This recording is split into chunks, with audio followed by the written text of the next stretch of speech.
Focus on Ports, brought to you by Transnet National Ports Authority. Welcome back. You're watching Focus on Ports. Now, still with me are Nico Walters, Eugene Kearns, and Adil Nchabeleng. Just before the break, we were talking about investment. We were talking about private sector involvement. There's a market demand strategy to the tune of 300 billion rands. 47 billion will be going towards the port side of things. And we're talking about Section 56 and how private sector can get involved and so on. I would just like to know from you, Adil, how do you see the link between the market demand strategy that is currently going on now and Section 56 and opportunities for private sector investment? The current market demand in South Africa is actually exceeding the port's capacity to actually supply the services. Looking at various industries such as the mining industry, the current demand is coming in from the mining sector. There's a lot of licenses that has been issued out to various emerging mining operations, as well as the current mining companies that are having thorough port issues with relating to ports as well as the rail relations. What actually usually happens, if you take, for instance, the port in Richards Bay, the current issue is people have demand for coal. Globally, you go anywhere, you will find buyers saying, we want coal from South Africa. But the challenge is when you come back to South Africa and say, okay, fine, let me facilitate a transaction. As an investor, as an economic growth contributor, you say, I'm going to put together a transaction, and this transaction needs to be facilitated through various channels. One is you need your coal supplier.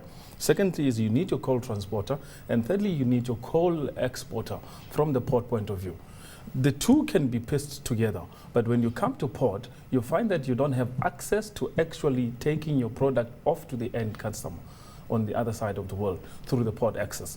So that is a major issue, and that is why the port's challenge has been sort of, in a way, a major thing for economic contribution in South Africa. Most SSMEs, which are small emerging mining companies, do not have access to port facility. They are not even allocated port access. And that is relating to the coal mining in South Africa. Various ports have some kind of an opportunity. You can do your quick, export. But when it comes to coal, which is a bulk, bulk commodity, you need a dedicated port, which is particularly the port of Richards Bay. But within that, there is dynamics related to the access towards port in terms of your services being delivered to your end customer. Okay, Eugene, is that something that you grapple with? Yes, indeed. I think it's been acknowledged that our infrastructure capacity has lagged for some time historically.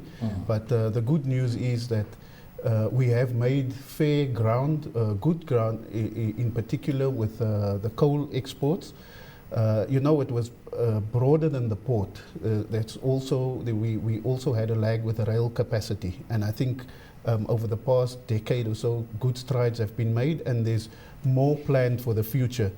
In Richards Bay, we plan to expand facilities for handling coal, and there's a project currently underway also looking at exporting coal on a smaller scale via East London. Okay. And then Durban also has some capacity for exporting coal, and we're looking at, as I said, expanding it, and particularly in Richards Bay, where major expansion is being planned within the 7-year time frame as well. Okay. Nico, the market demand strategy, how does it tie into the Section 56 that we're talking about? It is, excuse me, Lionel, it is exactly what the two gentlemen has talked about. What we need to do is we need to look at market demand in the South African economy, and what we've done from a Transnet perspective is we've assessed that in the next 7 years, and that is how the amount of 300 billion was then calculated across the different business units.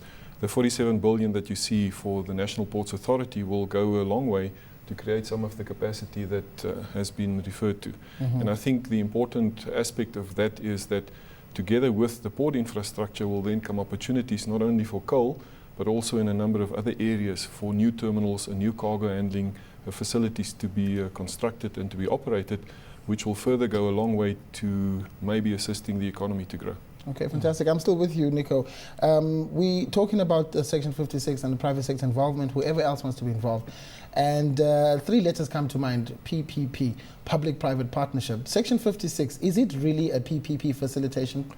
The role from the authority side is slightly different in the way that how we deal with 56 processes is that the Port Authority will retain responsibility to create the port infrastructure, but the operator that will come in will have the responsibility to build the terminal on the ground. So that would include the equipment, all the cargo handling equipment, whatever may be needed on the quayside.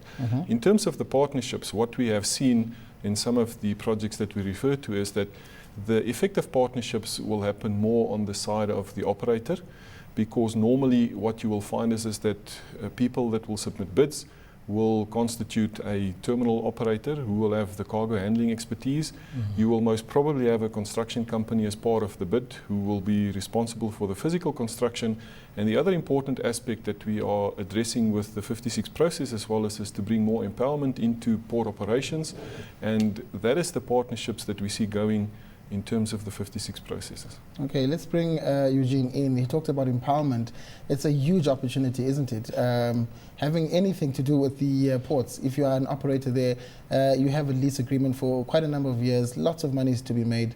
Empowerment is really important, is it not? How can you give us a few examples of people that have been empowered, or at least companies, maybe not by name, maybe give us a number?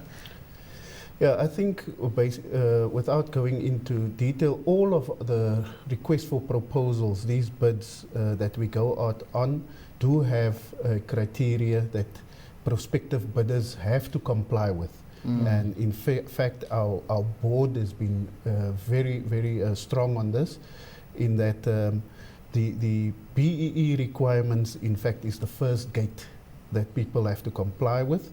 And this is all in line with the codes, BBBE codes. So I wouldn't say that it applies to any particular project. It's across the board. We are attempting to bring into each transaction that we will enter into in terms of Section 56, that the BBBE requirements as a minimum are met. So there's definitely a lot of opportunities for prospective black investors. Okay, I want to bring Adil in here. Adil, South Africa is in a very unique position in that we have all these great opportunities, as Eugene and Nico are telling us about, particularly when it comes to Section 56, right? That's the first premise.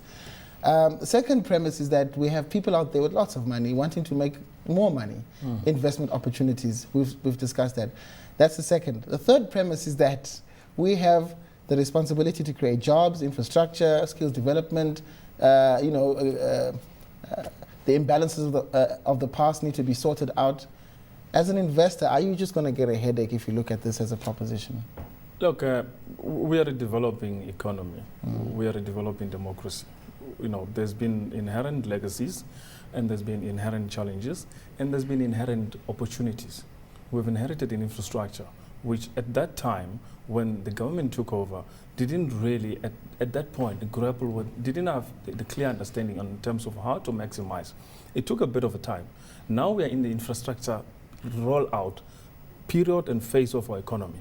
This is the time that we need to now maximize on the opportunities in terms of making sure that the economy excels, as well as our infrastructure in the country is in place. And that is why when you talk about BEE, when you talk about economic empowerment, when you talk about skills development, those are the key imperatives that are actually driving our economy. If we don't have necessary skills to support ports infrastructure development, you're not going to get anywhere. You're going to still again have a challenge in the economy.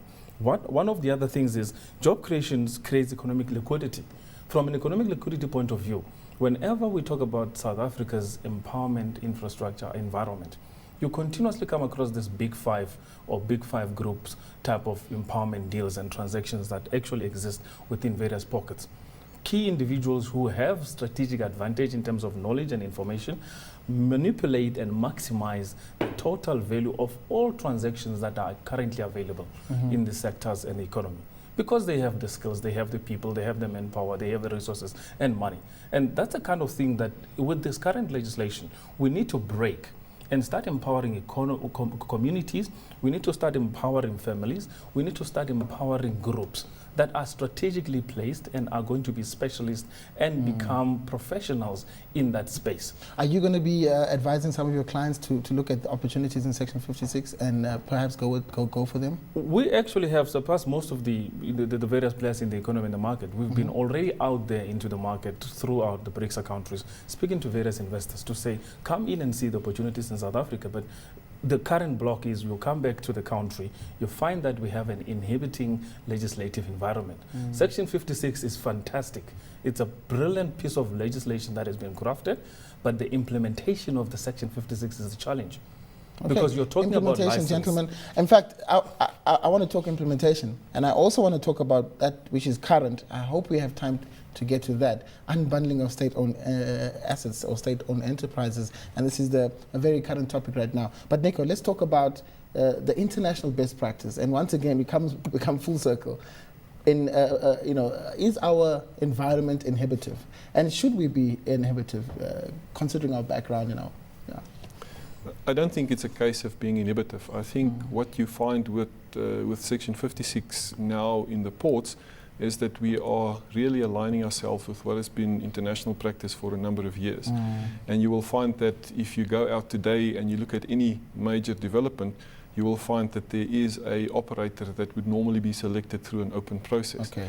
Now, I think Section 56 has given us the opportunity now to run through a process that is completely transparent. And is it for anybody? It is open for anybody to participate. Any nationality? Any nationality, whether people are internal or external to the country. But I think what is very important is the aspect that Eugene has raised, and that is that part of the focus is, and that is why as a state-owned enterprise, the Ports Authority is also supporting government's policy documents. So we have to make sure that we create the infrastructure, that we give people the opportunity to put new business in place that will create new jobs, and that we give people the opportunity to become empowered. And that is a requirement that would be very prominent when we look at Section 56. Eugene, deals. that whole process, you're looking for social entrepreneurs, you're looking for people that are not just after a quick buck. They will make their money, but they need to take care of X, Y, Z, jobs, infrastructure, and all of that. That's correct. Empowerment. Indeed. Obviously, one would hope when it comes to a ports operator as well that there's some knowledge about the industry as well, because there's besides the investors, the operator has got to show some competence, and the Ports Authority would obviously monitor because we're also looking at not only bringing in private operators, but the aim is to make our ports competitive and efficient. Okay. So yes, these opportunities are there. If you fit the category, then yes, please. If the shoe fits. Yes. I want to give Adil just the last say. Adil, international best practice, we heard that discussion.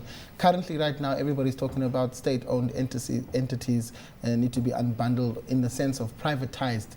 They're talking about these mammoth infrastructure companies and so on.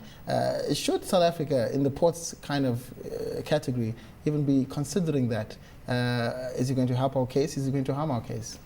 Privatization is not always the best practice. Most countries and most economies are actually not privatized. Look at all the developed economies in the world. Check the US. Look at China. Look at Russia. Look at Europe. Look at the various, the Latin Americas. Most of their economy is not privatized. So privatization as a solution to the current challenge is not the all and make it all. Okay, cool. I'm going to have to leave it there, gentlemen. That was a very fascinating discussion. I think quite eye-opening as well. Thank you so much for coming.